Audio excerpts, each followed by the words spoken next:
Hello students, आज वाले lecture में अपन कंटिन्यू करते हैं रिजिड बॉडी डायनेमिक्स को। और आज वाले लेक्चर से रिजिड बॉडी डायनेमिक्स जो चैप्टर पढ़ रहे हैं इसका नई चीज़ें आने वाली है। अब अभी तक अपन क्या पढ़ रहे थे बेटा, मोमेंट ऑफ इनर्शिया की कैलकुलेशन समझ रहे थे जो आप लोगों को अच्छे से समझ आ गई होगी। और हर एक टाइप के एलिमेंट का मोमेंट ऑफ इनर्शिया अपन ने निकाल लिया है, ठीक है। चाहे वो रोड हो या रिंग हो, डिस्क हो, होलो स्फीयर, हेमीस्फीयर, सॉलिड वगैरह, जितना पॉसिबल था वो सारा मैंने आपको समझा दिया। सिमेट्री कॉन्सेप्ट या एक बताया था कंप्रेस करने वाला कॉन्सेप्ट, एक सिमेट्री कॉन्सेप्ट बताया और एक कट वाला भी बता दिया मैंने। इतना सारा कहानी अब अपन सारे हर एक टाइप के मोमेंट ऑफ इनर्शिया अब अपन समझ चुके हैं। मीन्स अब अपन जो है ये चैप्टर आगे पढ़ने के लिए तैयार हैं, ठीक है। तो आगे इस चैप्टर के साथ कैसे बढ़ना है, तो एक टर्म आती है बेटा टॉर्क। एक टर्म आती है कि यहाँ पे टॉर्क। तो आज वाले लेक्चर में अपन टॉर्क के बारे में पढ़ेंगे, ठीक है, कि टॉर्क होता क्या है, ठीक है। नाम तो पहले भी सुना है आप लोगों ने टॉर्क का। तो टॉर्क वाली जो टर्म है उसके बारे में अपन समझते हैं, ठीक है।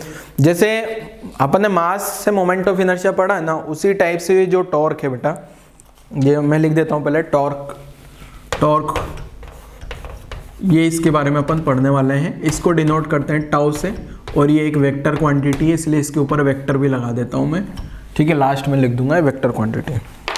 तो अभी टॉर्क के बारे में बेटा, जैसे मैंने आपको बोला था कि जो मोमेंट ऑफ इनर्शिया का जो रोल होता है ट्रांसलेटरी मोशन में, वो मास के जैसा होता है। जो मास का काम होता है ट्रांसलेटरी मोशन में, वही मोमेंट ऑफ इनर्शिया का रोटेटरी मोशन में। तो यहाँ भी लिख रहा हूँ, सेम वही लाइन लिख रहा हूँ, role of torque in rotatory motion same as force in translatory motion. Force in translatory motion means जो काम ट्रांसलेटरी मोशन में फोर्स ने किया था वही सेम काम यहाँ पे करने वाला है टॉर्क रोटेटरी मोशन में। क्लियर है? ये तो एक बेसिक बता दिया मैंने कंपैरिजन करने के लिए आपको कि जो यहाँ पे टॉर्क का क्या यूज होने वाला है। तो यहाँ बेटा अगर आप लोगों को पता होगा तो जो ये फोर्स है, फोर्स क्या करता था, कोई भी पार्टिकल का वेलोसिटी चेंज करता था क्या। कोई भी पार्टिकल रेस्ट में है तो उसको मोशन में ला देगा, और मोशन में है तो रेस्ट में ला सकता है, या स्पीड बढ़ा सकता है, घटा सकता है, वेलोसिटी बढ़ा सकता है, घटा सकता है। ये सारा काम फोर्स का वहाँ पे हुआ करता था ट्रांसलेटरी मोशन में। तो यहाँ पे जो टॉर्क है बेटा, ये टॉर्क अगर आप कोई भी बॉडी पे टॉर्क लगा देते हो तो वो जो टॉर्क है, पहले तो मैं टॉर्क की कैलकुलेशन सिखाऊंगा आपको, टॉर्क की कैलकुलेशन क्या है। तो ये जो टॉर्क होगा ना, उस ऑब्जेक्ट का एंगुलर वेलोसिटी को चेंज करेगा। किसको चेंज करेगा बेटा? एंगुलर वेलोसिटी को। एंगुलर स्पीड बढ़ा देगा, घटा देगा, तेजी से घुमाएगा, कम तेजी से घुमाएगा। तो ये पता करते हैं अपन। तो कुल मिला के जो टॉर्क है ना, ये कोई भी ऑब्जेक्ट को रोटेटरी मोशन प्रोड्यूस करता है। जैसे मान लो अपन कोई भी ऑब्जेक्ट ले ले, जैसे आप लोग सब लोग यहाँ पे मान लो मैंने ये एक रोड ले ली है, इस टाइप से एक रोड ले ली है, ठीक है, ठीक है। ये रोड यहाँ से बंधी हुई है। अब इस रोड को क्या है, मेरे को घुमाना है, तो इस पे फोर्स लगाना होगा क्या। मैं यहाँ पे फोर्स लगाता हूँ, यहाँ इस पॉइंट पे फोर्स लगाऊंगा ना तो ये रोड घूमना शुरू कर देगी क्या, ठीक है। एक मैं यहाँ पे भी फोर्स लगा रहा हूँ, यहाँ पे भी अगर मैं फोर्स लगाता हूँ तो भी ये रोड घूमना शुरू कर देगी क्या।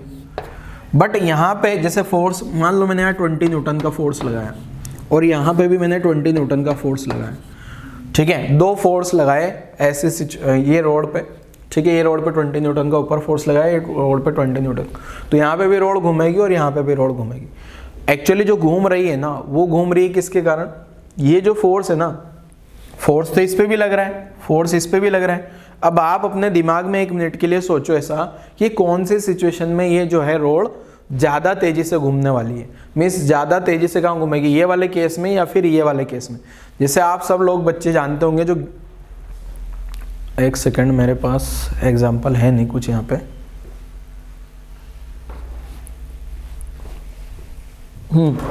ये चेयर आ गई, ठीक है, शायद आप लोगों को दिखे।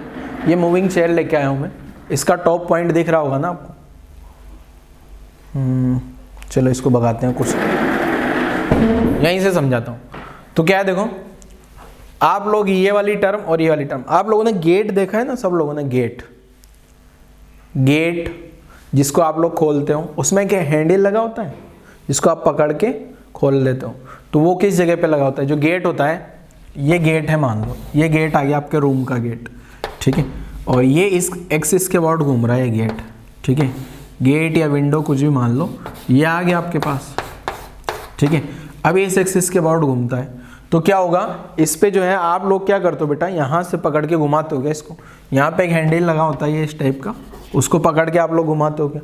अगर यही हैंडल मैं यहाँ लगा दूँ बेटा, तो यहाँ लगाने पे घूमेगा तो सही, पर मुझे ज़्यादा फोर्स लगाना पड़ेगा, इजीली नहीं घूमेगा, ठीक है। यहाँ पे एक्सिस के पास में लगा दूँ तो आप देखते होंगे जो गेट पे जो हैंडल लगते हैं ना, वो दूर में लगते हैं, ठीक है, दूर, समझ रहे हो, वो एक्सिस से दूरी पे लगाते हैं, ज़्यादा दूरी पे, ठीक है।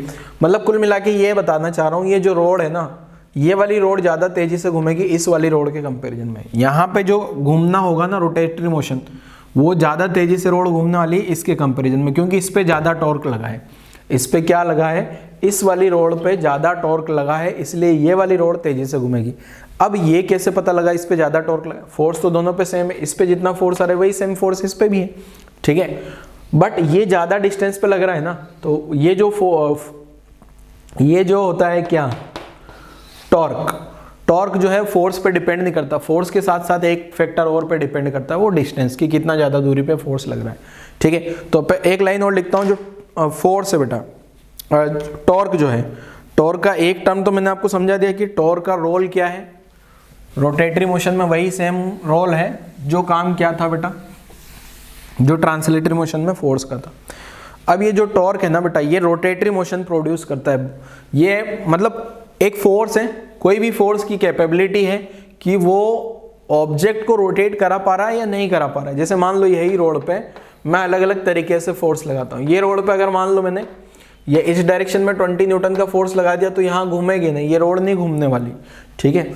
और यही रोड पे अगर मैंने बेटा ये 20 न्यूटन जो फोर्स लगाया मैंने यहाँ लगाया तो ये रोड घूम जाएगी, और यही फोर्स 20 न्यूटन का अगर मैंने यहाँ लगाया, यहाँ पे लगाया, तो रोड शायद बहुत स्लो घूमे, इसमें तेजी से घूमेगी, इसमें स्लो घूमेगी, मतलब इसमें फास्ट रोटेशन होगा जल्दी से और इसमें रोटेशन धीरे धीरे होगा तो भी, ठीक है। तो कुल मिला के फोर्स वही है, यहाँ भी 20 न्यूटन था, यहाँ भी 20 न्यूटन है, यहाँ भी 20 न्यूटन है, तो यहाँ तो रोटेशन ही नहीं हो पा रहा, यहाँ रोटेशन इजीली हो जाएगा, यहाँ इजीली रोटेशन नहीं होगा, रोटेशन तो होगा बट। तो कुल मिला के ये है कि जो टॉर्क है, टॉर्क यहाँ पे कुछ न कुछ, यहाँ वाली सिचुएशन में टॉर्क 0 है, यहाँ वाली सिचुएशन में अगर टॉर्क टाउ 1 है, यहाँ वाली सिचुएशन में टॉर्क टाउ 2 है, तो ये जो फर्स्ट वाला जो टॉर्क है, ये यहाँ वाला टॉर्क नॉन जीरो आया, यहाँ वाला टॉर्क भी नॉन जीरो है, यहाँ वाला टॉर्क ज़्यादा आएगा, ये वाली सिचुएशन में टॉर्क ज़्यादा आएगा ये वाली सिचुएशन के कंपैरिजन में। तो कुल मिला के ये जो टॉर्क है ना, ये रोटेटरी मोशन प्रोड्यूस कर रहा है, या ये जो टॉर्क है ये फोर्स के कारण आता है, फोर्स की कैपेबिलिटी होती है, एक फोर्स की क्या कैपेबिलिटी कि वो रोटेटरी मोशन प्रोड्यूस कर पा रहा है या नहीं कर पा रहा है। तो लिख देता हूँ जरा मैं लैंग्वेज की, मैं एक और पॉइंट बताता हूँ आपको, क्या एक पॉइंट, हाँ यहाँ लिखता हूँ, torque represents the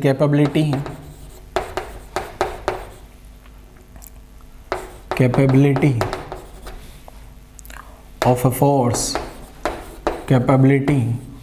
of a force to produce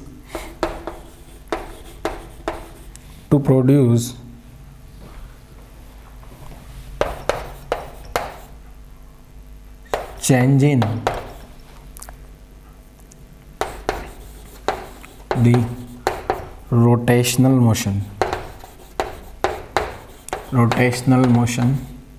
of the body। ठीक है, क्लियर है।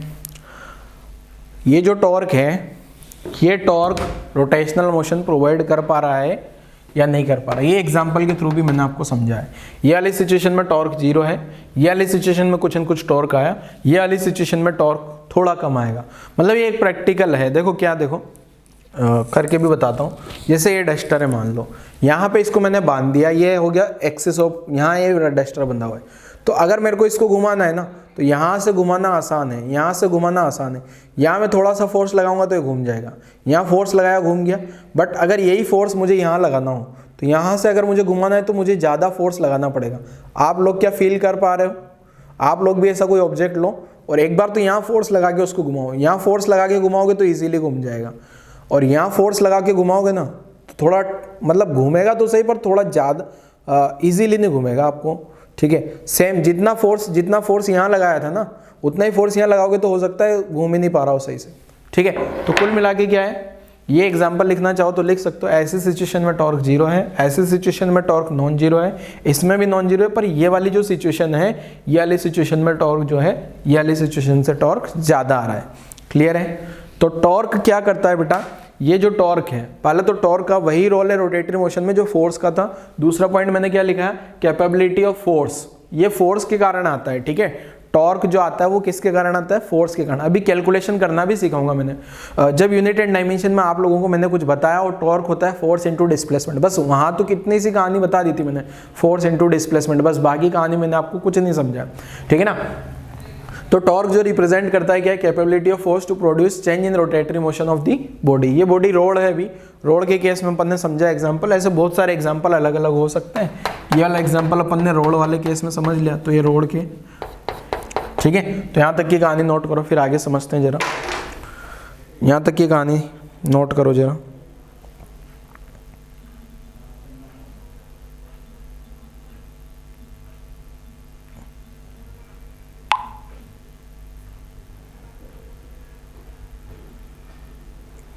ठीक है, यहाँ तक नोट कर लिया हो तो आगे समझते हैं जरा।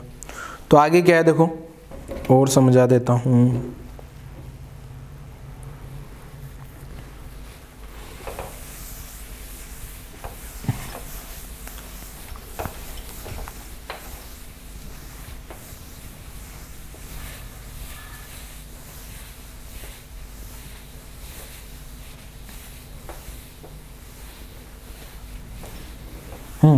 नेक्स्ट क्या है देखो बेटा, अब मैं आपको फोर्स जो है ना, वो कोई भी अगर फोर्स दिया है तो उस फोर्स के करस्पॉन्डिंग कितना टॉर्क आएगा ये मैं आपको समझा देता हूँ, ठीक है बेटा। कोई भी फोर्स अगर आपको क्वेश्चन में दिया गया है तो उस फोर्स का टॉर्क कितना आने वाला है ये समझ लेते हैं, चला, ठीक है। तो हेडिंग लिख रहा हूँ, torque of force F, torque of force F vector about a point ओ।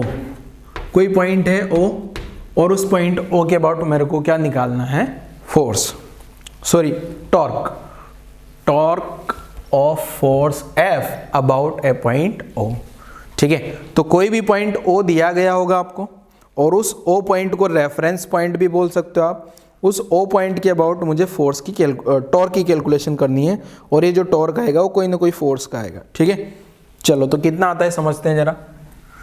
मान लो ये कोई रैंडम शेप की ऑब्जेक्ट है, रैंडम शेप इसलिए बना रहा हूँ ताकि आपके दिमाग में ये ना बन जाए कि जो टॉर्क है वो तो कोई पर्टिकुलर ऑब्जेक्ट के लिए डिफाइन है, कोई भी शेप का ऑब्जेक्ट हो सकता है, ठीक है।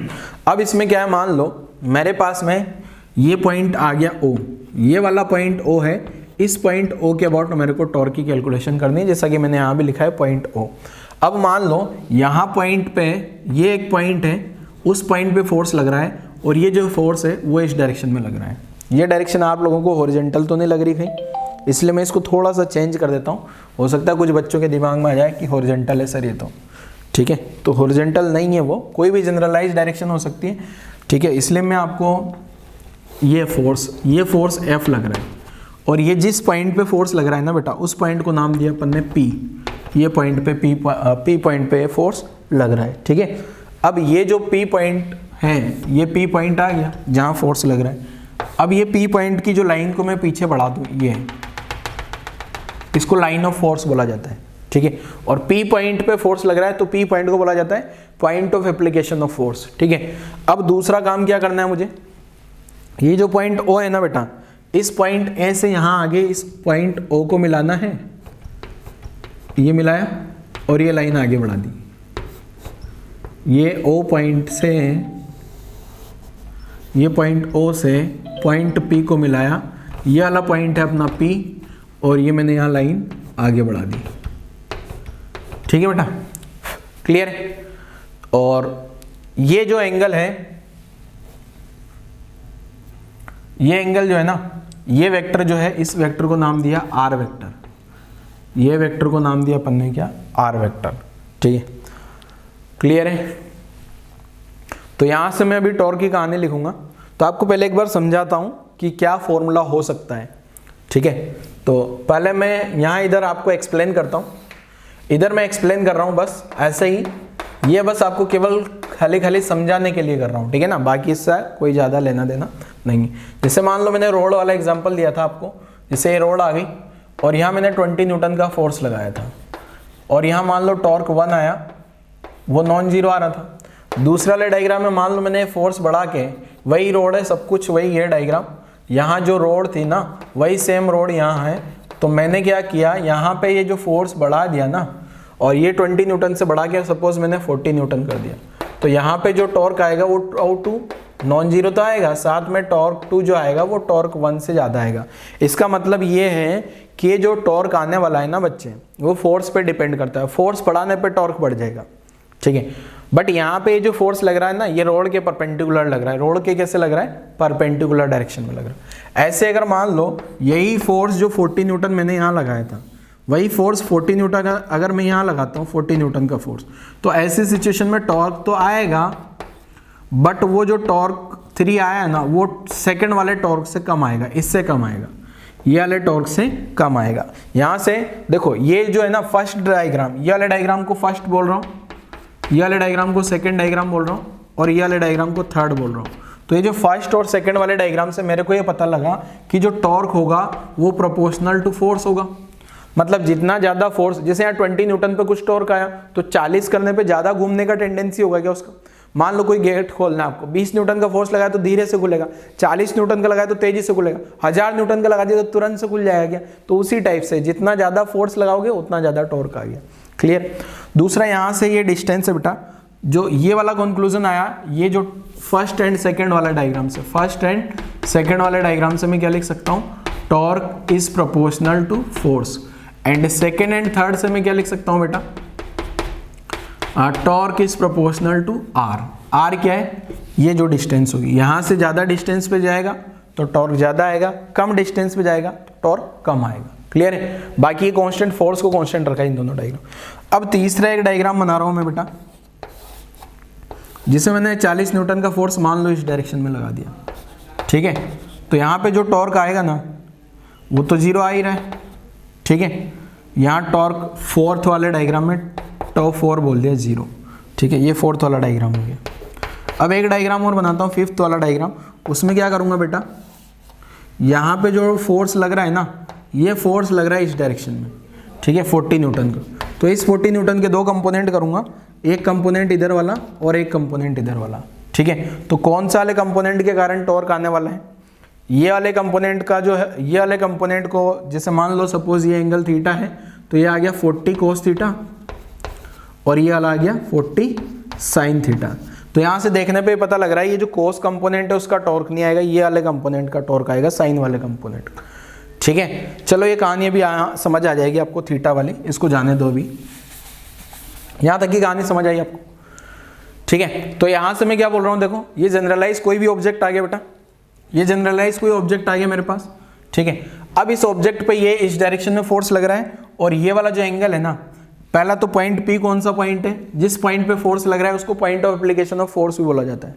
ठीक है, दूसरा O पॉइंट के बाद टॉर्क चाहिए, P पॉइंट, और ये जो R वेक्टर है, R वेक्टर क्या है, position vector of point P with respect two point O। F तो अपना फोर्स लग रहा है, फोर्स कौन सा वाले पॉइंट पे लग रहा है बेटा, फोर्स कौन सा वाले पॉइंट पे लग रहा है, फोर्स लग रहा है अपना P पॉइंट पे। ठीक है, P पॉइंट को क्या बोला जाता है, point of application of force. और ये जो है line of action of force, ये वाली लाइन को क्या बोलते हैं अपन, ये वाली जो लाइन है इसको बोला जाता है line of action of force. ठीक है, ये जिसके लॉन्ग फोर्स लग रहा है, F तो ये फोर्स हो गया।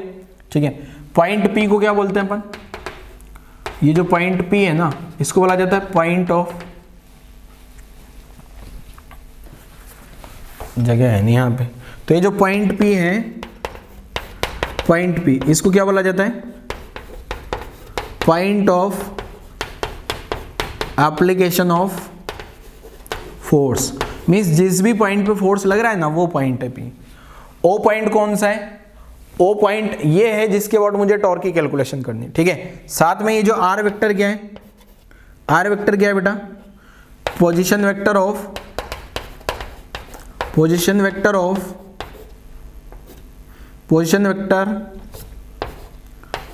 Point P with respect two point O। ये O पॉइंट कौन सा है जिसके अबाउट मुझे टॉर्क चाहिए, P पॉइंट कौन सा है जिस पे फोर्स लग रहा है, ठीक है। तो यहां पे जो टॉर्क का फॉर्मूला है बेटा, ये टॉर्क का फॉर्मूला होता है RF sin थीटा, ठीक है, RF sin थीटा। अब थीटा क्या है, R के प्रोपोर्शनल आएगा, ये रहा, F के प्रोपोर्शनल आएगा, ये रहा, थीटा के प्रोपोर्शनल आएगा, वो मैंने मिटा दिया यहाँ से, अभी आगे समझ आ जाएगा, ठीक है। तो यहां से अगर मैं इसको वेक्टर फॉर्म में लिखूं तो ये वेक्टर फॉर्म में होता है R क्रॉस F। तो वेक्टर फॉर्म में लिखा तो ये वेक्टर फॉर्म में आया अपने पास क्या बेटा, R क्रॉस F। ये टॉर्क वेक्टर बराबर R vector cross F vector, ठीक है। तो ये फॉर्मूला आपने को याद रख लेना है। पॉइंट के अबाउट जब भी टॉर्क निकाला जाए, अगर आपको आई कैप जे कैप के कैप की फॉर्म में दिया है तो आपको क्रॉस प्रोडक्ट लगाना आना चाहिए R क्रॉस F, ठीक है। तो टॉर्क आ जाएगा अपना क्या बेटा, R क्रॉस F, और मैग्नीट्यूड दिया है तो R F और साइन थीटा वैल्यू यहाँ पुट कर लेना। थीटा क्या है अब यहाँ पे, थीटा जो है बेटा ये है, थीटा जो है angle between R vector and F vector, ठीक है। वापस रिपीट कर रहा हूं बच्चे, क्या है देखो क्या क्या कहानी पड़ी। पहले तो ये फॉर्मूला आपको पता होना चाहिए, RF sin थीटा या R क्रॉस F। हो सकता है बच्चों मैंने पहले भी लिखा है आपको, कब, एप्लीकेशन ऑफ वेक्टर प्रोडक्ट में बताया हो R क्रॉस F, ठीक है। टॉर्क जो होता है R क्रॉस F होता है, ठीक है। अभी क्वेश्चंस करेंगे तो थोड़ा क्लियर होता चला जाएगा, ठीक है। एक्सप्लेनेशन भी अभी समझ आ गया होगा आपको, R और F वाला समझ में आ जाएगा, थीटा का भी मैं अभी समझा दूंगा आपको आगे। एक डायग्राम और अभी पूरा थोड़ा थोड़ा आगे बढ़ेंगे तो ये R cross F sine theta क्यों आ रहा है वो भी आपको क्लियर हो जाएगा। थीटा किस किस के बीच में एंगल है, ये R वेक्टर, ये R वेक्टर इधर जा रहा है, F वेक्टर ये रहा, ये मेरे पास ये वाला जो एंगल है ना बेटा, ये वाला एंगल थीटा है। ये लाइन को मैं आगे बढ़ाऊं ना, ये वाला एंगल मेरा थीटा है, ये वाला एंगल थीटा आ गया, ठीक है। अब पॉइंट P क्या है, पॉइंट P जिस पॉइंट पे फोर्स लगा है उसको पॉइंट P बोल दिया। इसका फिजिक्स की लैंग्वेज में नाम होता है point of application of force. जिस पॉइंट पे फोर्स लगा है, फोर्स वाली जो लाइन को आगे बढ़ा दूं, एक्सटेंड कर दूं, तो इसको line of action of force बोला जाता है, line of action of force, ठीक है। आर क्या है, आर वेक्टर क्या है, position vector of point P with respect two point O। अब P पॉइंट कौन सा है, जहां पे फोर्स लगाया गया है। O पॉइंट कौन सा है, इसको रेफरेंस पॉइंट बोला जा सकता है, या जिसके अबाउट टॉर्क चाहिए वो वाला पॉइंट हो गया, ठीक है। अबाउट ए पॉइंट O, यही लिखा है ना मैंने हेडिंग में। थीटा क्या है, एंगल बिटवीन आर वेक्टर ये रहा, and force vector, force vector तो पता ही है फोर्स लग रहा है। तो टॉर्क, कोई भी फोर्स का टॉर्क चाहिए तो सिंपल फॉर्मूला है R क्रॉस F। नोट कर लो यहां तक के कहानी, R क्रॉस F फॉर्मूला है। थीटा क्या है वो भी अभी समझ आ जाएगा आपको। साइन थीटा क्यों आया वो भी मैं समझा देता हूं, यहां तक की कहानी नोट करो पहले।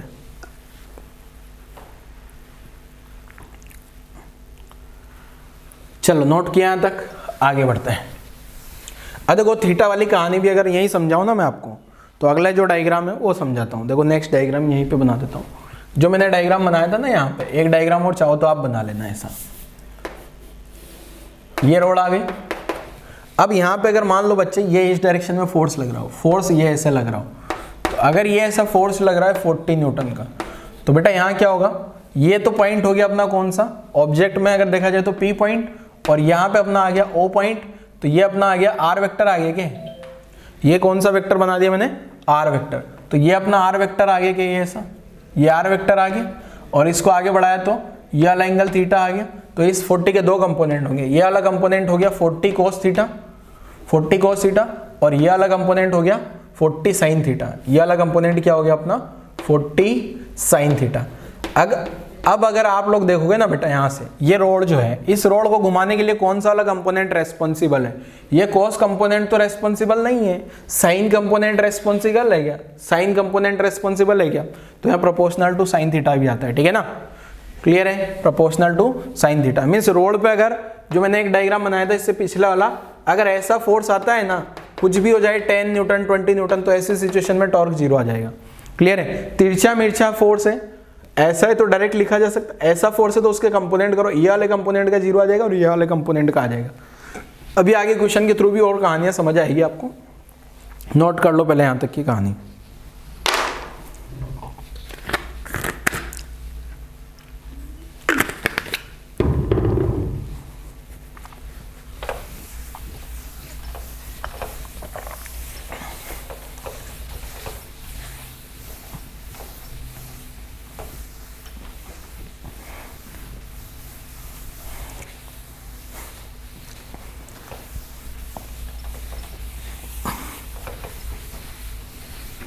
चलो गायब, क्वेश्चन पे आ जाए। देखो एक तरीका तो बहुत आसान वाले क्वेश्चन मिलने वाले हैं। आसान वाले क्वेश्चन कैसे होंगे देखो, सिंपल आर क्रॉस एफ पे बेस्ड क्वेश्चन होंगे। सिंपल जो है आर क्रॉस एफ पे बेस्ड क्वेश्चन होंगे। अच्छा मैं टॉर्क की पूरी कहानी कंप्लीट कर देता हूँ पहले। टॉर्क के बारे में अगर लिखा जाए बेटा, ऐसा यूनिट ऑफ टॉर्क, ऐसा यूनिट ऑफ टॉर्क, तो टॉर्क का ऐसा यूनिट लिखा तो न्यूटन इंटू मीटर आ गया, फोर्स का तो न्यूटन आ गया और आर का मीटर आ गया। न्यूटन माइनस मीटर नहीं है, न्यूटन इंटू मीटर को या फिर एन एम लिख दो, एन एम, ठीक है। अब अगर देखा जाए बेटा तो ये जो एन और एम जो लिख रहा हूं मैं, ये मैंने जो लिखा न्यूटन इंटू मीटर, किसका यूनिट आ गया? क्या आप लोग अब इसका डायमेंशन भी निकाल सकते हो क्या? न्यूटन इंटू मीटर तो मैंने यूनिट लिख लिया इसका, क्या डायमेंशन निकाल लोगे? फोर्स का डायमेंशन आप लोगों को पता है, ठीक है, फोर्स का डायमेंशन आप लोगों को पता है और मीटर का डायमेंशन पता है, तो आंसर आ जाएगा। अच्छा एक पॉइंट और लिख रहा हूं बेटा, अगर आपको पता होगा तो वर्क डन, वर्क डन भी फोर्स इंटू डिस्प्लेसमेंट होता है क्या?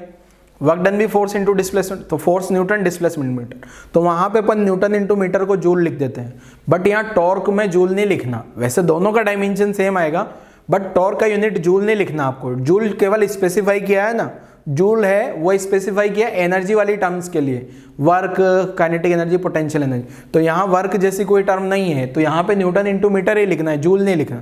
भले ही दोनों की डायमेंशन सेम है पर यूनिट यहाँ पे आपको न्यूटन इंटू मीटर ही लिखना है। तो मैं ये लाइन भी स्पेसिफाई कर देता हूँ, यूनिट ऑफ टॉर्क, जो टॉर्क का यूनिट है अपना newton into metre, can not be written as joule. Joule की टर्म में कभी नहीं लिखना आपको, because joule is used, because joule is used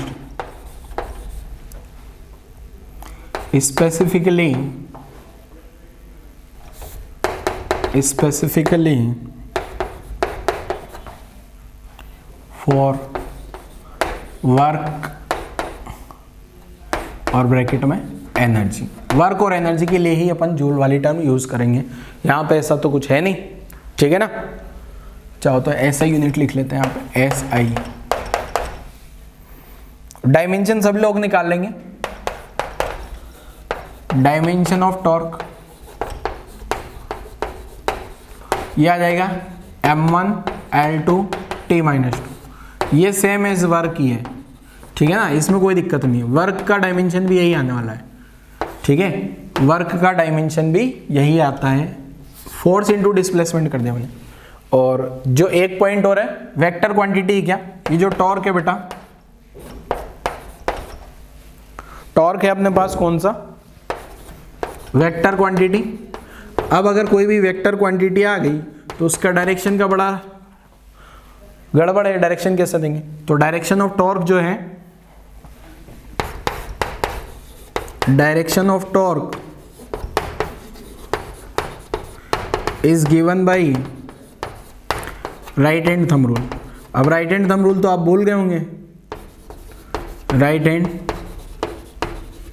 thumb rule, right hand thumb rule से इसका वो लिख देना आपको, क्या डायमेंशन। क्वेश्चन में आएगा तो मैं एक्सप्लेन कर दूंगा, ठीक है, वापस से जहाँ भी आएगा क्वेश्चन में तो राइट हैंड थंब रूल को एक बार और एक्सप्लेन कर देंगे अपन। क्लियर है? तो नोट कर लो, ये सिंपल सिंपल से कुछ पॉइंट्स हैं इसके। अब अपन कुछ न्यूमेरिकल कर लेते हैं आसान आसान से। इस पे बेस्ट कुछ न्यूमेरिकल्स करा देता हूँ बेटा आप लोगों को।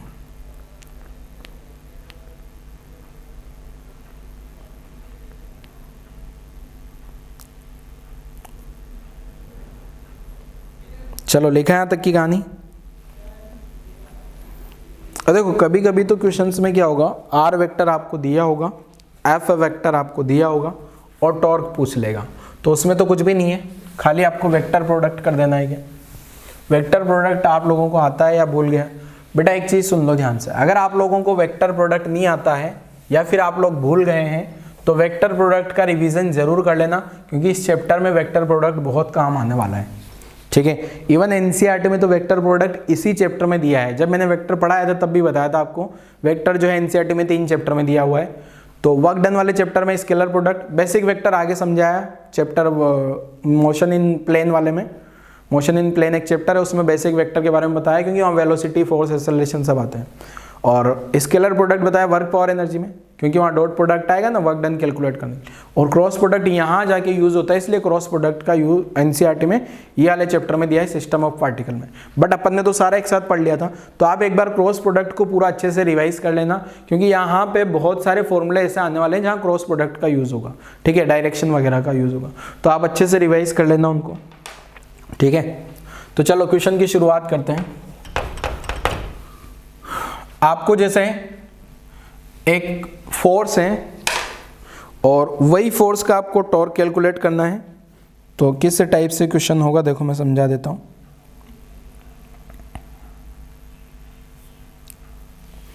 ए force F vector equal to 2ik plus J cap minus 3k cap newton, ठीक है, is acting at a point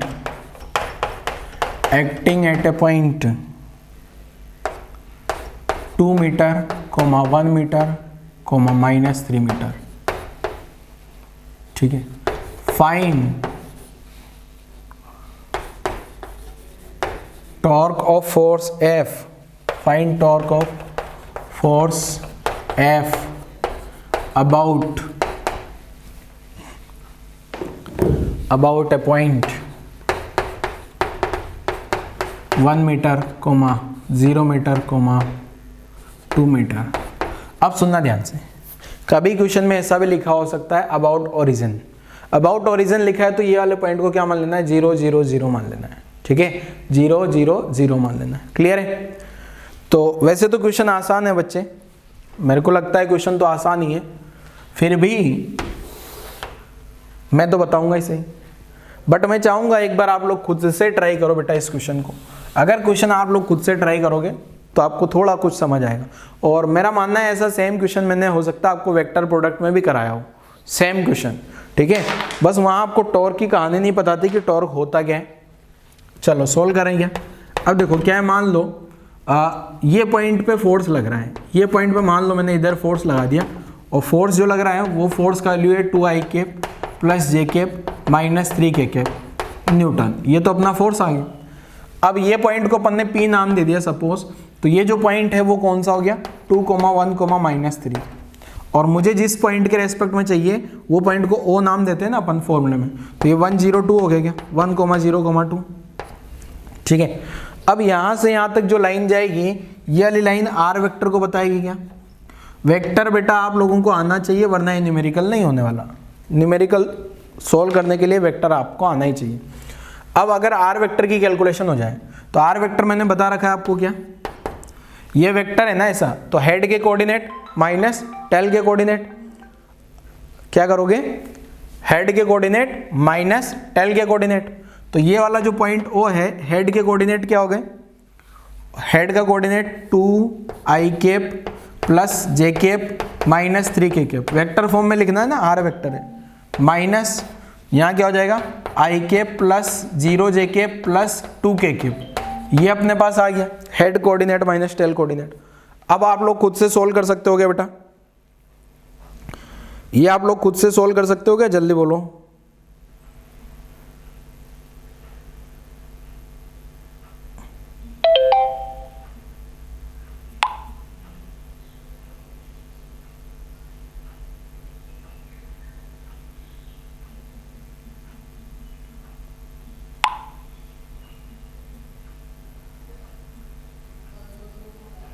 चलो लिखा कुछ?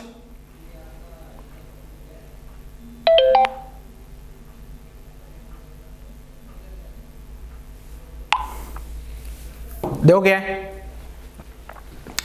ये आर वेक्टर निकालने में यहां से सोल्व करके, तो आर वेक्टर क्या आ जाएगा बेटा, 2i कैप माइनस आई कैप, तो आई कैप और जे कैप में से 0 गया जे कैप और -5 के कैप, ये अपना आ गया क्या, आर वेक्टर। ठीक है बच्चे, क्लियर है? अब मेरे को जो फॉर्मूला है torque equal to R cross F, कुछ बच्चे तो फॉर्मूला भूल गए होंगे, कुछ बच्चों को याद होगा। मैंने इसको सोल्व करने का एक मेथड बताया था, डिटर्मिनेट, आई जे के लिख देते हैं अपन यहाँ पे, और पहले आर वेक्टर के कोऑर्डिनेट लिखते हैं, 1 कोफिशिएंट 1,1, -5, ये तो आर वेक्टर आ गया, आई जे के ही लिखना है, ध्यान रखना, वहाँ आ जाएगा 2, 1, -3। अब इसको सिंप्लीफाई करने के लिए मैंने बताया था कि आपको प्लस माइनस प्लस, तो यहाँ भी लिखोगे आप ये प्लस माइनस प्लस, तो यहाँ से जो टॉर्क आएगा बेटा वो क्या आ गया, आई कैप, और आई कैप वाला रो एंड कॉलम हटा देना है, आई कैप वाला रो एंड कॉलम हटा देना है, फिर मल्टीप्लाई करना है, तो ये आ गया 1 × -3 -1 × -5, ये तो आई कैप आ गया बेटा। साथ में अब नेक्स्ट आएगा माइनस जे कैप, जगह नहीं है मेरे पास, तो माइनस जे कैप वाला रो एंड कॉलम हटा देना है, तो 1 × -3 एंड 2 × -5, ठीक है, 2 × -5। फिर अगला वाला जो आएगा उसमें प्लस के कैप, स्पेस नहीं मैं इसलिए एक साथ कर रहा हूँ, के कैप वाला रो एंड कॉलम हटा देना, तो 1 × 1 माइनस 2 × 1, तो यहाँ से सिंप्लीफाई करने पे ये क्या आया, देखो आई कैप में क्या आएगा, आई कैप वाली टर्म -3 और +5, तो ये तो 2 बचा, माइनस जे कैप में क्या आएगा, -3 + 10, ये 7 आ गया। ठीक है, साथ में के कैप में क्या आएगा, के कैप में देखा जाए तो 1 -2 -1 आ गया। तो ये इस टाइप से अपने पास जो टॉर्क निकल के आया 2i कैप -7 जे कैप -k कैप, और यूनिट लिख देना है न्यूटन इंटू मीटर, ये अपना आंसर निकल के आएगा। ठीक है, तो ये इस टाइप से क्वेश्चन सोल्व किया जा सकता है, एक सबसे आसान कैटेगरी का जो क्वेश्चन बनता है। ठीक है, ये क्वेश्चन सोल्व तभी होगा बच्चों आपसे जब आपको ये डिटर्मिनेट सोल्व करना आती है। ठीक है, या फिर वेक्टर प्रोडक्ट आपको सोल्व करना आता है। अगर वेक्टर प्रोडक्ट नहीं आता तो फिर ये क्वेश्चन आपसे नहीं होगा। इसलिए बच्चों मैं बोल रहा हूं, प्लीज अगर ये क्वेश्चन आप लोगों से नहीं हुआ है तो आप एक बार वेक्टर प्रोडक्ट को रिवाइज कर लो जल्दी से। नोट से रिवाइज करना है, वीडियो नहीं देखना वापस से। जो आपने वेक्टर प्रोडक्ट का नोट्स बनाया था ना, वो नोट्स ओपन करो जल्दी से बेसिक मैथ्स में, और फटाफट पूरा पढ़ लो। उसमें आपका राइट हैंड थंब रूल भी कवर हो जाएगा और साथ में वेक्टर प्रोडक्ट की कैलकुलेशन भी कवर हो जाएगी, क्योंकि यही एक न्यूमेरिकल नहीं है जिसमें वेक्टर प्रोडक्ट यूज हुआ है, आगे भी ऐसे न्यूमेरिकल्स आएंगे जिनमें वेक्टर प्रोडक्ट यूज होगा, right hand thumb rule use होगा। ठीक है, इसलिए मैं बोल रहा हूँ आप वेक्टर प्रोडक्ट को तुरंत से रिवाइज करो। ठीक है, तो यहां तक की कहानी लिखो, फिर अगले क्वेश्चन पे आते हैं।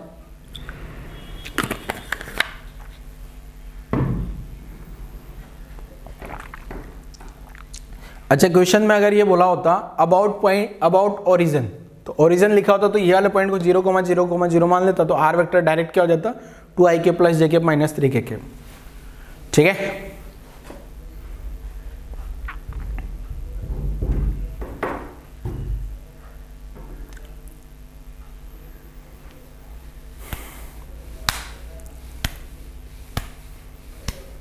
यहां तक किसी भी बच्चे को कोई डाउट नहीं होना चाहिए।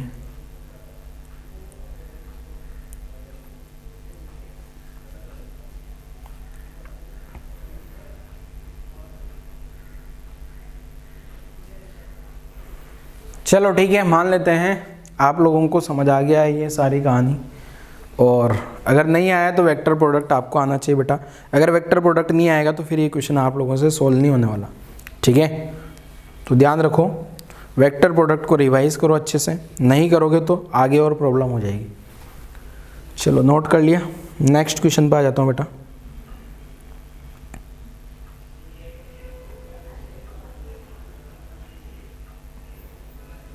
अगला क्वेश्चन देखो क्या है।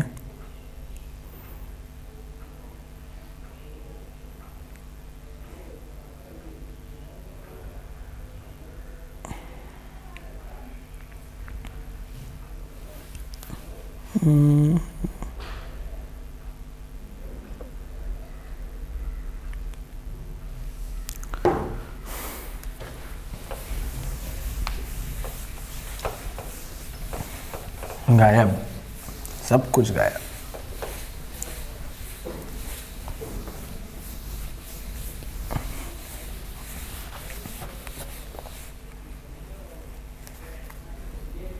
अगला क्वेश्चन समझते हैं जरा क्या है। अच्छा, अब देखो कोई क्वेश्चन में तो ये आई कैप जे कैप आपको डायरेक्ट दे दी जाएंगे, कुछ में क्वेश्चंस में आपको नहीं दिए होंगे, तो आपको खुद से आइडेंटिफाई करके क्वेश्चन सोल्व करना है, ठीक है। जैसे मैं एक और क्वेश्चन लिखता हूँ, देखो क्या है। जैसे मान लो यहाँ पे आपको एक्स एक्सिस दे दिया और यहाँ आपको वाई एक्सिस दे दिया, ठीक है। क्वेश्चन है 2D में है, 3D में नहीं है, जेड एक्सिस नहीं है, ठीक है। ये पॉइंट को, ओरिजिन को ओ नाम दे दिया गया है, और यहाँ पे एक पार्टिकल जो फोर्स, यहाँ इधर फोर्स लग रहा है 20 न्यूटन का, ठीक है।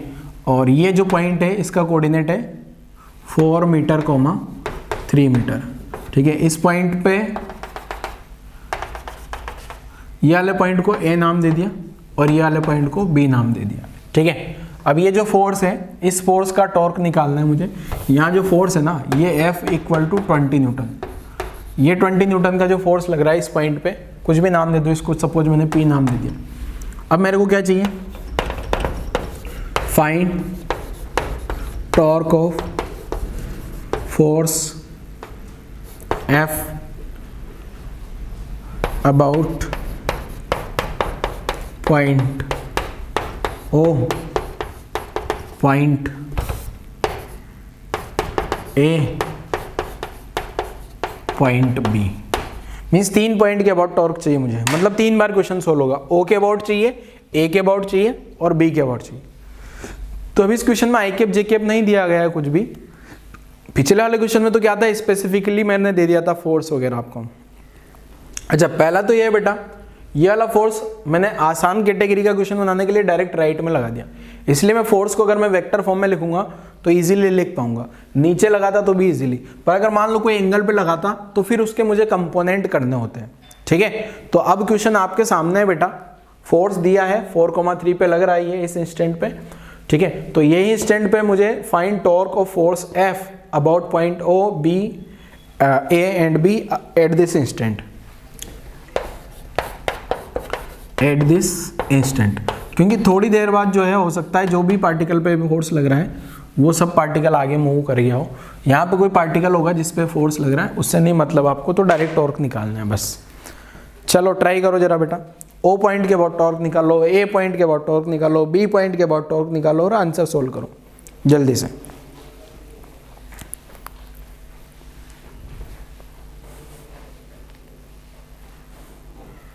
चलो सोल्व किया बच्चे, चलो मैं सोल्व करता हूँ जरा। तो एक तो अपना बेसिक मेथड है जिससे भी मैंने सोल्व किया था वो, और एक बिना उसके भी सोल्व किया जा सकता है विदाउट दिस। तो मैं दोनों से सोल्व करके बताता हूँ। तो सोल्व कर रहा हूँ क्वेश्चन को, और ये जो है अपने पास फर्स्ट मेथड है, फर्स्ट मेथड, ठीक है।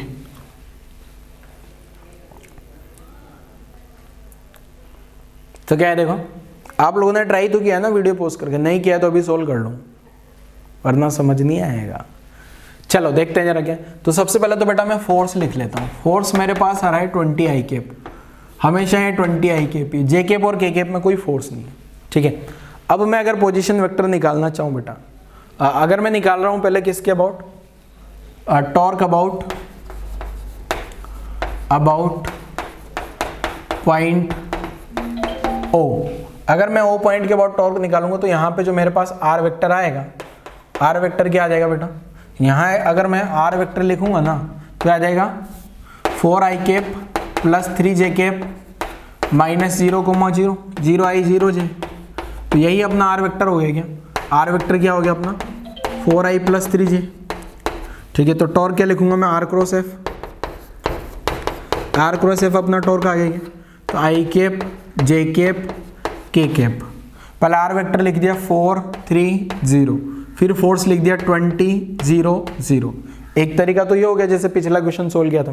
तो यहाँ से टॉर्क जो कैलकुलेट हुआ बेटा, ये आई कैप में क्या आ जाएगा, प्लस माइनस प्लस तो आपको पता ही होगा, प्लस माइनस प्लस। तो आई कैप में 0 माइनस 0, 0 माइनस 0, माइनस जे कैप आया, जे कैप में भी 0 माइनस 0 आ गया, प्लस के कैप आया, के कैप में क्या आ रहा है देखो, ये के कैप वाला रो एंड कॉलम हटा दिया तो 0 माइनस 60 आया क्या, तो आंसर आया अपने पास टॉर्क का -60 kCal। यूनिट लगाना चाहो तो न्यूटन इंटू मीटर। ठीक है, ये अपना आंसर आ गया।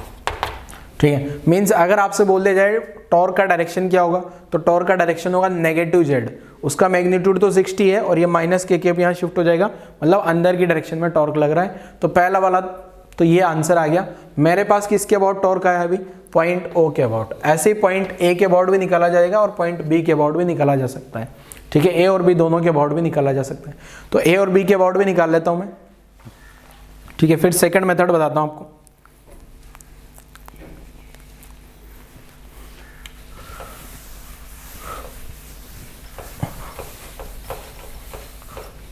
तो ये जो है टॉर्क अबाउट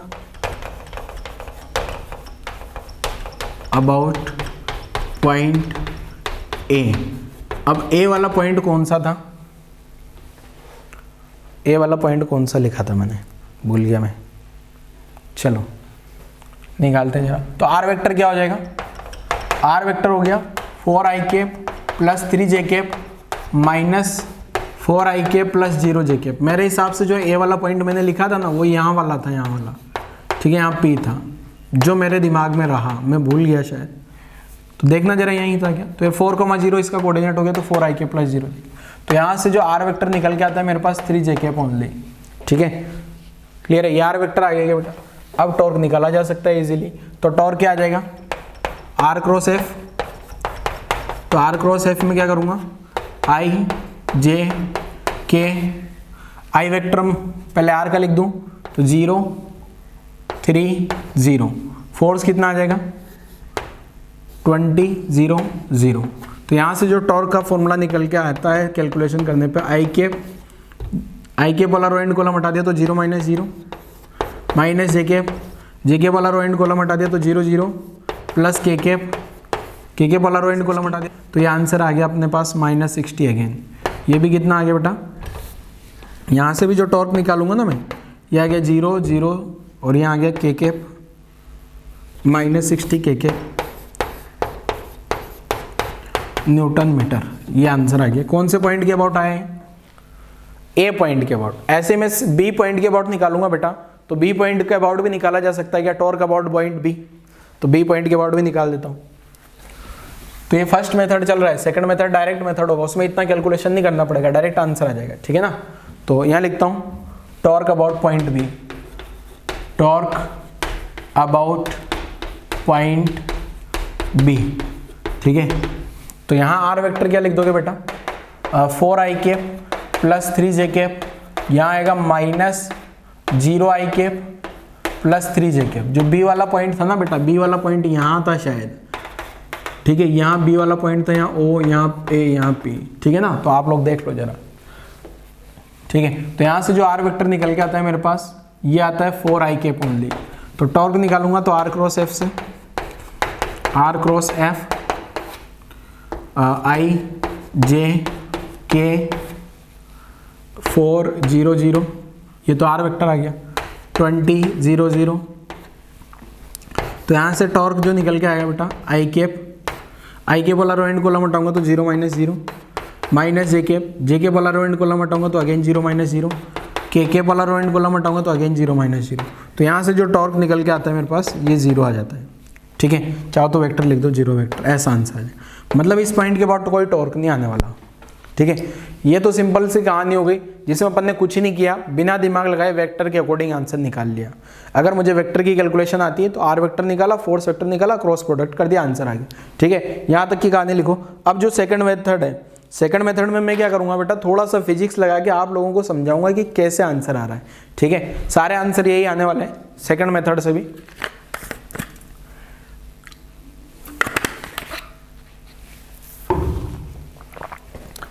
चलो लिखा, यहाँ तक की कहानी लिखो बेटा जल्दी से,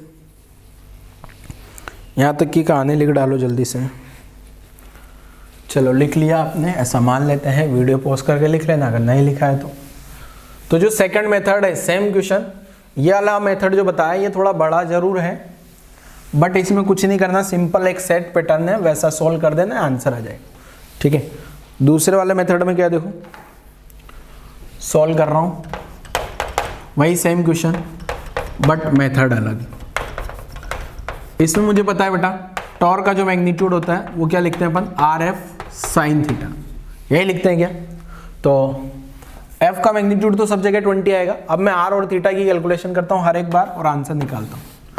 यहाँ था एक्स एक्सिस, यहाँ था वाई एक्सिस, यहाँ पॉइंट ओ, यहाँ पॉइंट ए, यहाँ पॉइंट बी, टिंग टिंग टिंग टिंग, यहाँ पॉइंट पी पे इधर फोर्स लग रहा था 20 न्यूटन और इस पी पॉइंट का कोऑर्डिनेट दिया था मैंने 4 मीटर, 3 मीटर। ठीक है, अब मैं निकालता हूँ पहले पॉइंट ओ के about. Again torque about point O, तो ओ पॉइंट के अबाउट टॉर्क निकालूंगा ना बेटा मैं। तो ये जो मेरे पास आर वेक्टर है, आर वेक्टर क्या हो जाएगा, ये वाली लेंथ हो जाएगी आर वेक्टर। ठीक है, एक काम करते हैं ना, ये डायग्राम बार बार बना लूंगा मैं, जनरलाइज नहीं करते, यही लिख देता हूँ। तो सबसे पहले मैं किसके अबाउट टॉर्क निकाल रहा हूँ, टॉर्क अबाउट पॉइंट ओ। तो ओ पॉइंट के अबाउट टॉर्क आया, तो यहाँ से ये वाली जो डिस्टेंस है बेटा ये 5 मीटर हो जाएगी और ये जो दोनों के बीच में एंगल है आर और एफ के बीच में, ये वाला एंगल कितना होगा, ये वाला जो है ना, ये आर कैप का डायरेक्शन आ रहा है ना, आर कैप का डायरेक्शन ये इस डायरेक्शन में। ठीक है, आर कैप बोले तो आर वेक्टर का डायरेक्शन। अब ये एंगल दोनों के बीच में जो ये एंगल थीटा है, ये एंगल भी थीटा होगा। ठीक है, यहाँ से भी साइन थीटा लिख दूंगा मैं। यहाँ से यहाँ तक का डिस्टेंस मेरे पास आएगा 4 मीटर और यहाँ से यहाँ तक का 3 मीटर आया और ये 5 मीटर क्यों आया अब आपको समझ आ गया होगा। अब टॉर्क जो मैग्नीट्यूड है आर वेक्टर, आर यहाँ से यहाँ तक का डिस्टेंस 5 हो गया, आर एफ साइन थीटा जो लिख रहा हूँ ना उसमें आर का वैल्यू कितना आ गया 5, फोर्स का वैल्यू 20 इंटू साइन थीटा। अब थीटा किसके बीच में एंगल है, फोर्स और आर वेक्टर के बीच में, तो यहाँ से कितना आ गया 20 और 5 100, तो ये हो गया बेटा। अब यहाँ से साइन थीटा का वैल्यू निकालते हैं। ये वाले डायग्राम में साइन थीटा कितना हो जाएगा बेटा 3/5 हो गया, तो आंसर आ गया 60 न्यूटन इंटू मीटर। यही आया था क्या ओ पॉइंट के अबाउट टॉर्क, ये तो मैग्नीट्यूड आया। अब अगर मैं वेक्टर फॉर्म में लिखूं तो वेक्टर फॉर्म में यहाँ मुझे वेक्टर लगा देना है टॉर्क का, तो टॉर्क का वेक्टर क्या लिखूं, ये 60 न्यूटन इंटू मीटर, ये तो मैग्नीट्यूड आ गया। अब direction, right hand thumb rule देखो बेटा, राइट हैंड थंब रूल में क्या होगा, राइट हैंड फ्री कर लो, राइट हैंड को किधर से किधर घुमाना होता है, आर क्रॉस एफ। जो आपको पता है ना टॉर्क का जो फॉर्मूला है ओरिजिनल मैग्नीट्यूड वाला, तो उसमें तो क्या लिखते हैं अपन, टॉर्क जो है वो आर क्रॉस एफ है क्या, आर क्रॉस एफ मतलब फिंगर को रोटेट कराना है। राइट हैंड थंब रूल क्या है, अगर आप लोगों ने पढ़ा हो वेक्टर में तो ठीक है, नहीं पढ़ा हो तो जरूर पढ़ना। पहले फर्स्ट वाले वेक्टर से सेकंड वाले वेक्टर की डायरेक्शन में फिंगर को रोटेट करते हैं तो डायरेक्शन मिल जाती है। आर वेक्टर से एफ वेक्टर की डायरेक्शन में राइट हैंड थंब का फिंगर को रोटेट करूंगा तो जो अंगूठा होगा वो टॉर्क की डायरेक्शन देगा। ये आर वेक्टर की डायरेक्शन आ गई क्या बेटा, आर वेक्टर की डायरेक्शन और ये फोर्स की, तो आर क्रॉस एफ करूंगा तो अंदर की डायरेक्शन आ रही है और अंदर की डायरेक्शन होती है माइनस के कैप न्यूटन इंटू मीटर। ये आंसर आ गया। ठीक है, आर क्रॉस एफ करोगे ना आप, आर वेक्टर इधर आ रहा है, आर वेक्टर आ गया और आर से एफ की डायरेक्शन में उंगलियों को घुमाओगे, ये आर वेक्टर इधर आ रहा है और एफ वेक्टर इधर आ रहा है, तो आर से एफ की डायरेक्शन में ऐसे ऐसे उंगलियां घुमा के देखो जरा, ऐसे ऐसे अगर आप उंगलियों को घुमाओगे, ऐसा ऐसा राइट हैंड थंब की रोटेशन कराओगे आर क्रॉस एफ, तो ये अंगूठा जो है अंदर की डायरेक्शन देगा और अंदर की डायरेक्शन मतलब माइनस के कैप। राइट में आता तो आई कैप, अपवर्ड आता तो जे कैप, बाहर आता तो के कैप, अंदर आया तो माइनस के कैप, ये पता होना चाहिए। ठीक है, चलो नोट कर लो यहाँ तक की कहानी, नोट करो। चलो नेक्स्ट कहानी इसमें क्या है, ए पॉइंट के अबाउट टॉर्क निकाल लेता हूँ। ए पॉइंट के अबाउट टॉर्क निकालूंगा तो वो भी ये आएगा क्या, torque about point A. Same pattern पे निकाल लेंगे बेटा, पहले तो यही डायग्राम बना लेता हूँ, एक्स वाई टिंग टिंग टिंग टिंग टिंग टिंग, यहाँ पॉइंट पी आ गया, ये पॉइंट पी का कोऑर्डिनेट 4,3 है, इधर फोर्स लग रहा है 20 न्यूटन का और ये पॉइंट ओ बी ए।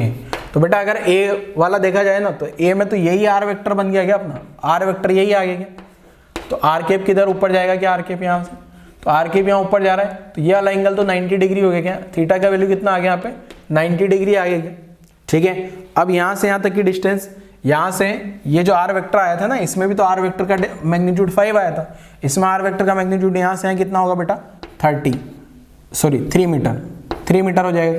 तो टॉर्क में लिखूँ, टॉर्क क्या लिखते हैं अपन, आर एफ साइन थीटा, तो ये वाले सिचुएशन में आर का वैल्यू कितना हो गया 3, यहाँ से यहाँ लगा के यहाँ तक 3, एफ कितना आ गया 20 इंटू थीटा कितना आ गया 90, तो साइन 90 का वैल्यू 1, तो ये आ गया 60 न्यूटन इंटू मीटर। तो ये तो टॉर्क आ गया। अब मैं इसको अगर बेटा मैं वेक्टर फॉर्म में लिखूं तो 60, अब वेक्टर वापस से राइट हैंड थंब रूल लगाएं क्या? राइट हैंड थंब रूल क्या बोलता है बेटा? राइट हैंड थंब रूल क्या बोलता है? पहले वेक्टर से दूसरे वेक्टर, तो आर वेक्टर इधर ऊपर है क्या? आर वेक्टर किधर है? आर वेक्टर ऊपर है क्या? फोर्स वेक्टर इधर है क्या? अब उंगलियां घुमाओ जरा, ऐसे ऐसे राइट हैंड थंब की उंगलियों को घुमाओगे ना आप, राइट हैंड की उंगलियों को, तो आपको डायरेक्शन पता लग जाएगी आर क्रॉस एफ से। तो आर क्रॉस एफ से अगेन अंदर की डायरेक्शन आ गई, तो यहाँ आ गया माइनस के कैप न्यूटन इंटू मीटर। ये अपना आंसर आ गया। ठीक है, नोट करो जरा जल्दी से, दोनों नोट कर लीजिए। फिर अगला वाला डायग्राम और बता देता हूँ, एक और बचा है ना पॉइंट बी के अबाउट, तो पॉइंट बी के अबाउट भी बता देता हूँ।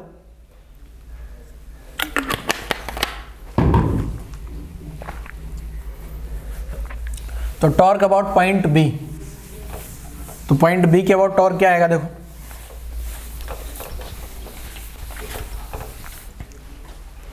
टॉर्क अबाउट पॉइंट बी, तो बी के अबाउट भी टॉर्क निकाल लेता हूं।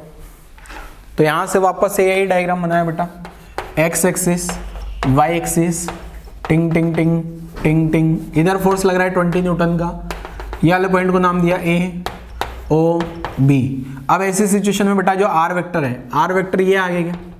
ये आर वेक्टर आगे क्या? आर वेक्टर को आगे बढ़ाऊंगा, आर वेक्टर को आगे बढ़ाऊंगा आगे बढ़ाऊंगा आगे बढ़ाऊंगा, तो यही डायरेक्शन आर के पर आ गई क्या? इसका मतलब ये वाली सिचुएशन में तो थीटा 0 डिग्री हो गया, तो टॉर्क जो होगा वो होगा आर एफ साइन थीटा। तो टॉर्क का वैल्यू ही 0 आ गया।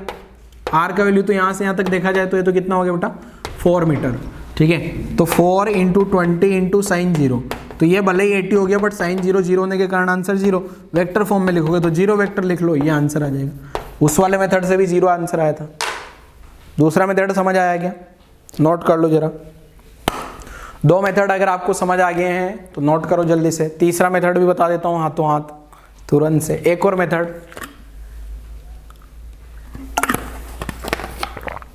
कुल मिला के आपके दिमाग में इमेजिनेशन आनी चाहिए, सोचना आना चाहिए, तो क्वेश्चन हो जाएगा।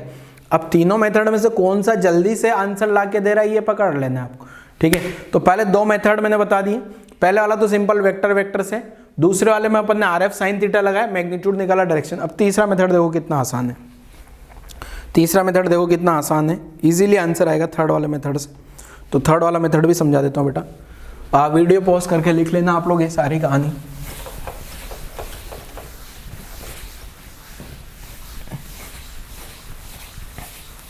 देखो थर्ड मेथड क्या है, यही क्वेश्चन को सॉल्व कर रहा हूं थर्ड मेथड से।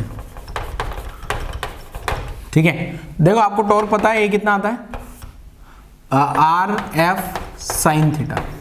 ठीक है, R F sine theta. Clear है? समझे? एक मिनट। जैसे अब यहां पे डायग्राम में देखा जाए,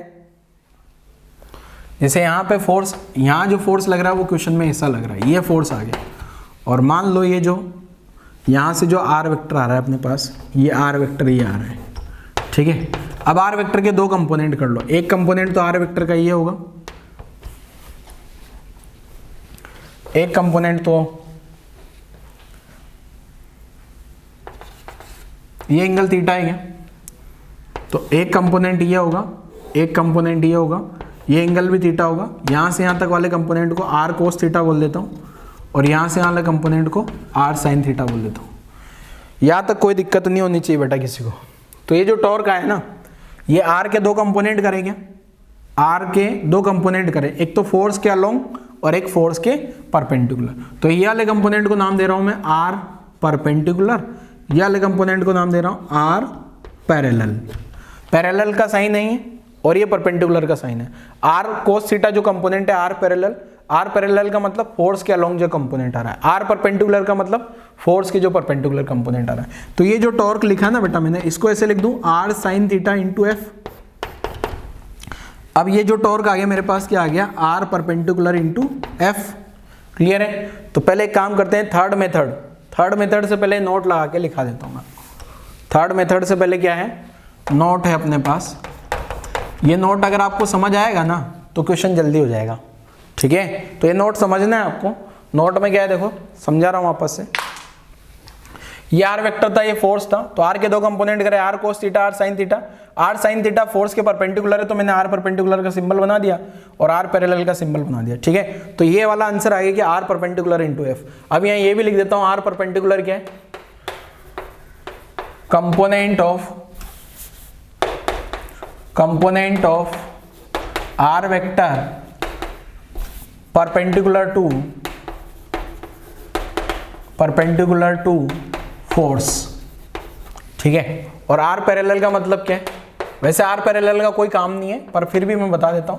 आर पैरेलल क्या है, component of R vector parallel to force, ठीक है। मेरे को कौन सा वाला कंपोनेंट चाहिए, परपेंडिकुलर वाला कंपोनेंट चाहिए क्या, आर परपेंडिकुलर। मतलब मेरे को क्या करना है, आर के दो कंपोनेंट कर लेने हैं और कौन सा कंपोनेंट काम आने वाला है, कौन सा वाला कंपोनेंट काम आने वाला है बेटा, जो परपेंडिकुलर वाला है, ठीक है। अब क्वेश्चन को सोल्व करता हूं, थर्ड मेथड।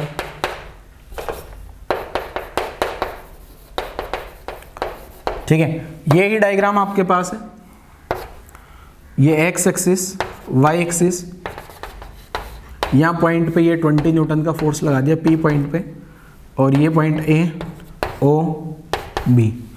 अब अगर बेटा देखोगे ना आप यहां से, पहले मैं ए पॉइंट के अबाउट बात करता हूं, कौन से, sorry B point, O point के अबाउट। तो टॉर्क अबाउट पॉइंट ओ, तो ये ओ के लिए आर वेक्टर ये आ गया क्या। अब इस आर वेक्टर के दो कंपोनेंट हो गए, एक कंपोनेंट तो ये हो गया, ये तो फोर्स के पैरेलल हो गया, और एक कंपोनेंट ये वाला हो गया। तो ये वाला कंपोनेंट तो कितना आया बेटा, 4 आई कैप, क्योंकि पी पॉइंट का कोऑर्डिनेट है 4 मीटर 3 मीटर, ठीक है, इंटू 3 जे कैप। तो कौन सा वाले कंपोनेंट का टॉर्क आएगा, तो जो टॉर्क आएगा ना वो कौन सा वाले कंपोनेंट का आता है, ओनली परपेंडिकुलर कंपोनेंट। तो यहाँ परपेंडिकुलर कंपोनेंट कौन सा है, 4i, ये जो फोर्स लग रहा है इधर, इस फोर्स के परपेंडिकुलर कंपोनेंट कौन सा है, 4i कैप है या 3 जे कैप है, 3 जे कैप वाला कंपोनेंट परपेंडिकुलर है क्या। तो टॉर्क क्या आ जाएगा बेटा, 3 परपेंडिकुलर कंपोनेंट इंटू 20, 60 आ गया, 60 आ गया क्या बेटा, क्लियर है, ये 60 आ गया क्या। डायरेक्शन की फॉर्म में लिखूं तो यही कंपोनेंट, ये वाले कंपोनेंट का कोई टॉर्क नहीं आएगा, ये वाली डायरेक्शन ऊपर है तो माइनस जे कैप आ जाएगा। ये कब परपेंडिकुलर कंपोनेंट ऊपर जा रहा है तो आर क्रॉस एफ करोगे तो इधर आ गया। ऐसे ही मैं सेम ए पॉइंट के अबाउट निकालूंगा, तो ए पॉइंट के अबाउट तो ये पूरा का पूरा ही परपेंडिकुलर आ गया, तो यही आंसर आ जाएगा, और बी पॉइंट के अबाउट आंसर 0 आ जाएगा, ठीक है, क्योंकि ये तो अलोंग आ गया ना। क्लियर है बेटा, तो यहाँ तक की कहानी शायद आप लोगों को समझ आई होगी, यहाँ तक नोट करो। थर्ड वाला मेथड जो है, ये वाला जो नोट है, इसको अगले लेक्चर में थोड़ा और मैं बता दूंगा, एक्सप्लेन कर दूंगा, और फिर और क्वेश्चन करते हैं अपन, ठीक है। तो आज वाला लेक्चर बच्चों यहीं क्लोज करते हैं, थैंक यू।